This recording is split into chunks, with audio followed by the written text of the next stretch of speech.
Selamat datang di channel Opini Fat.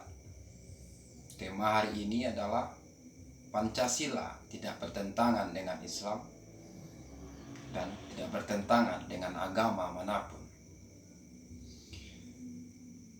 1 Juni merupakan hari kelahiran Pancasila. Banyak para elit politik yang bernarasi, membangun sebuah narasi tentang Pancasila. Bagi saya Pancasila adalah falsafah bermasyarakat, berbangsa, dan bernegara, di mana tujuan Pancasila terletak di sila kelima, keadilan sosial bagi seluruh rakyat Indonesia. Artinya Indonesia bertujuan menjadi negara sejahtera yang mensejahterakan rakyatnya, seluruh rakyatnya. Dan Pancasila tidak bertentangan dengan agama, terutama agama Islam. Karena sejatinya Pancasila merupakan segelintir perintah Tuhan yang kemudian diadopsi oleh para pendiri republik dan dituangkan ke dalam bentuk teks Pancasila. Kita mulai dari gagasan penggagas Pancasila.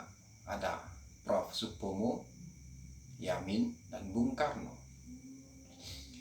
Tidak satupun ketiga penggagas Pancasila ini menempatkan sila ketuhanan di posisi pertama. Yamin meletakkan pri ketuhanan di sila ketiga, dan Bung Karno meletakkan pri ketuhanan di posisi kelima.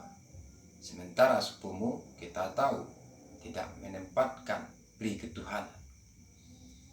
Lalu kenapa hari ini kita mengenal sila pertama itu adalah ketuhanan yang Maha Esa?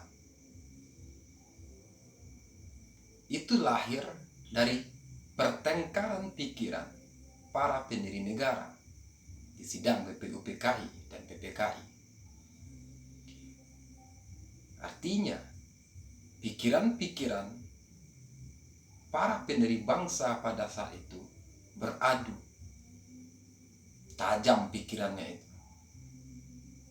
Dan kemudian Yamin dan Bung Karno tidak serta-merta memaksakan keinginan mereka untuk tetap menempatkan pri ketuhanan.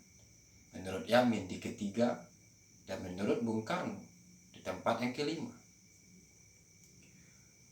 Para pendiri negara yang berunding, berdiskusi, bertengkar pikiran, beradu argumen, dengan begitu alot kemudian sepakat bahwa sila pertama, yakni ketuhanan yang Maha Esa. Menurut Bung Hatta, sila pertama inilah yang kemudian maksud saya sila pertama ini yang kemudian mengilhami lahirnya sila kedua dan sampai kelima. Dari urutannya saja itu sudah menandakan dengan sangat jelas bahwa Pancasila tidak bertentangan dengan agama manapun, termasuk Islam.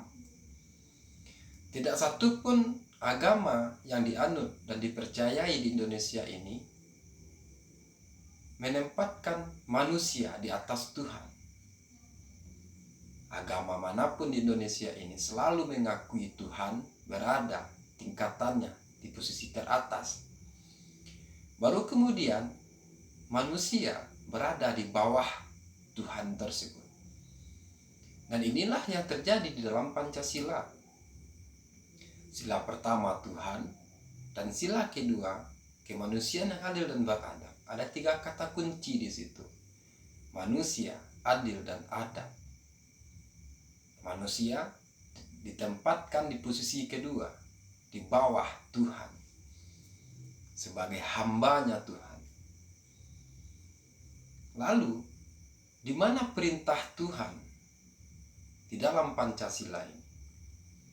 Mulai frasa adil, beradab, hingga sila kelima itulah perintah Tuhan yang kemudian diadopsi oleh para pendiri republik dan dituangkan dalam teks Pancasila.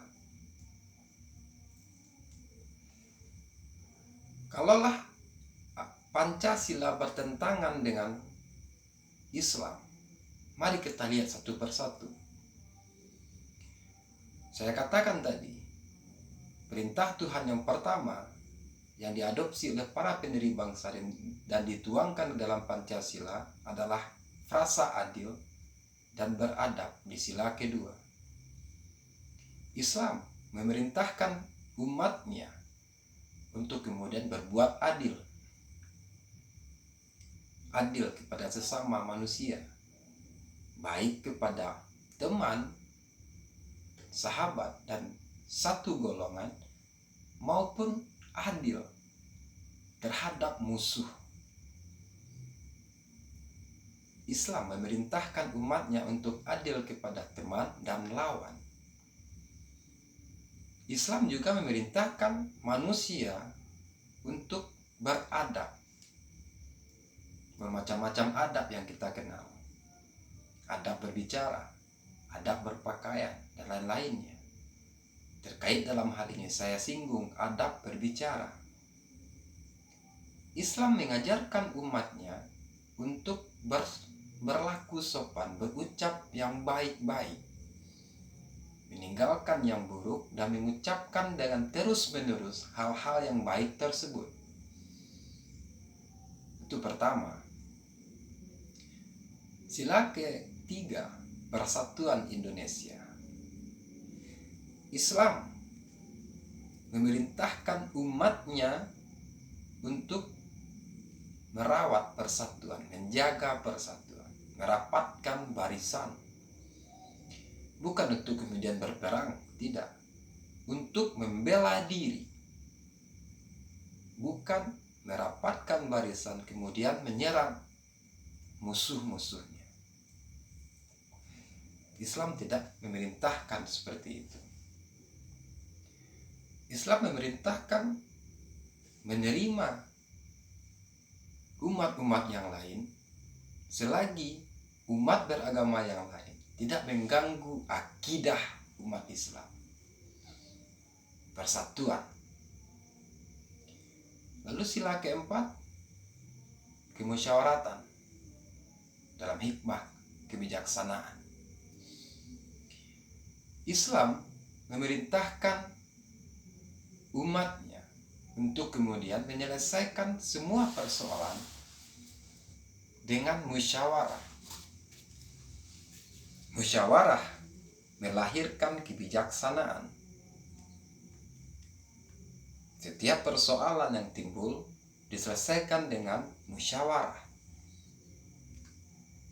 Saya rasa semua agama juga menganjurkan hal demikian. Tidak ada satupun agama di Indonesia ini, termasuk Islam, memerintahkan umatnya untuk kemudian memperumit sebuah masalah. Tentunya agama mengajarkan bagaimana agar sebuah masalah bisa terselesaikan dengan damai. Begitu juga dalam hal memilih pemimpin. Memang Islam keras dan tegas mengatakan kepada umatnya untuk tidak memilih pemimpin di luar golongan mereka. Itu bukan berarti bahwa umat Islam ini intoleran. Enggak. Ini soal akidah. Dan tidak ada toleransi di sebuah akidah. Baik bagi umat Islam maupun umat beragama yang lain. Semua umat beragama harus mempertahankan akidahnya dengan kokoh. Silahkan memusyawarahkan siapa pemimpin di Indonesia ini yang menurut mereka pantas. Misalkan di daerah yang berbasis non-Islam, silahkan memilih mengangkat seorang pemimpin dari golongan mereka.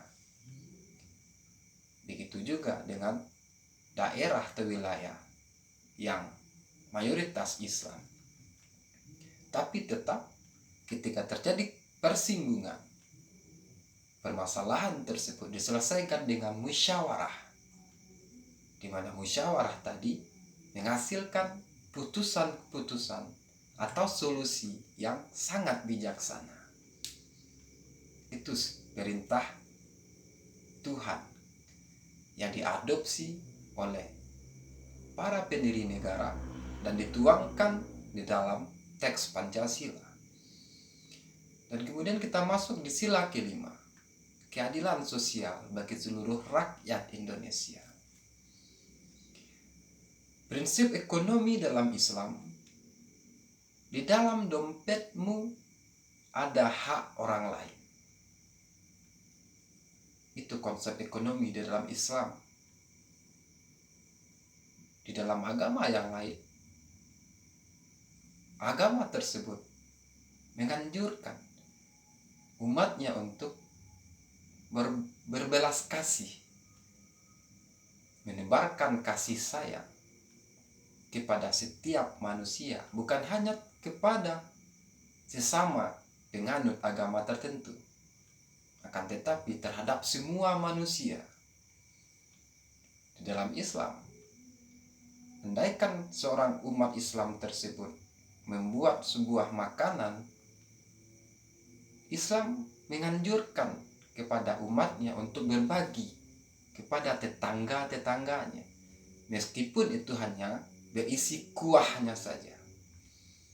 Begitulah Islam. Dan agama-agama yang lain juga melakukan dan memerintahkan hal yang serupa kepada umatnya. Jadi, ketika ada kelompok-kelompok tertentu yang kemudian mempertentangkan agama dan Pancasila, menurut saya, pemikiran dan pemahaman seperti itu sangatlah keliru. Karena Pancasila ini digagas oleh salah satunya Bung Karno, merupakan kader Muhammadiyah. Beliau cendekiawan. Beliau juga merupakan seorang intelektual Muslim. Singkatnya, Pancasila tidak bertentangan sama sekali dengan Islam. Sekian dari Upin Ipad tentang Pancasila yang tidak pernah dan tidak bertentangan dengan agama manapun, termasuk agama Islam. Sampai ketemu dengan Upin Ipad di tema-tema berikutnya.